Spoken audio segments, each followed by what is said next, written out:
এই ব্যর্থতার দায়ভার আমাকে গতকালকে থেকেই, তার আগেও ছিল, গতকালকে থেকেই আমাকে পীড়া দিয়ে এসছে। সেজন্য আমি এখন বাধ্য হয়েছি।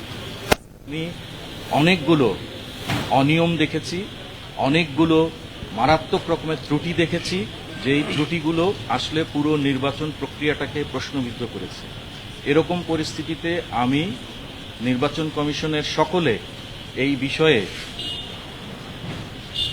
যেটা বলবো যে একমত পোষণ করলেও বিশেষ কিছু কারণে তারা আমার যে মতামতটা, এই মতামতটা গ্রহণে অপারগতা প্রকাশ করেছে। সেই কারণে আমি নির্বাচন কমিশনের ওই সিদ্ধান্তে, যখন আমি আসরের নামাজ পড়ে এসে দেখেছি যে আমি আমার মতামতটার বিষয়ে সুরাহা না করেই ফলাফল গণনা শুরু হয়ে গেছে, তখন আমি এই বিষয়ে প্রধান নির্বাচন কমিশনারকে আমার যে দ্বিমত, সেই দ্বিমতটি লিখিতভাবে জানিয়ে এসেছি। সময় খুব কম হওয়ার কারণে এই রকম পরিস্থিতিতে আমার পক্ষে নির্বাচন কমিশনার হিসেবে দায়িত্ব পালন করা সম্ভব নয়। সেই কারণে আমি নির্বাচন কমিশন থেকে পদত্যাগের ঘোষণা দিচ্ছি। আমি অতি দ্রুত এই সংক্রান্ত যে লিখিত বক্তব্য তা আপনাদেরকে এবং নির্বাচন কমিশনকে জানিয়ে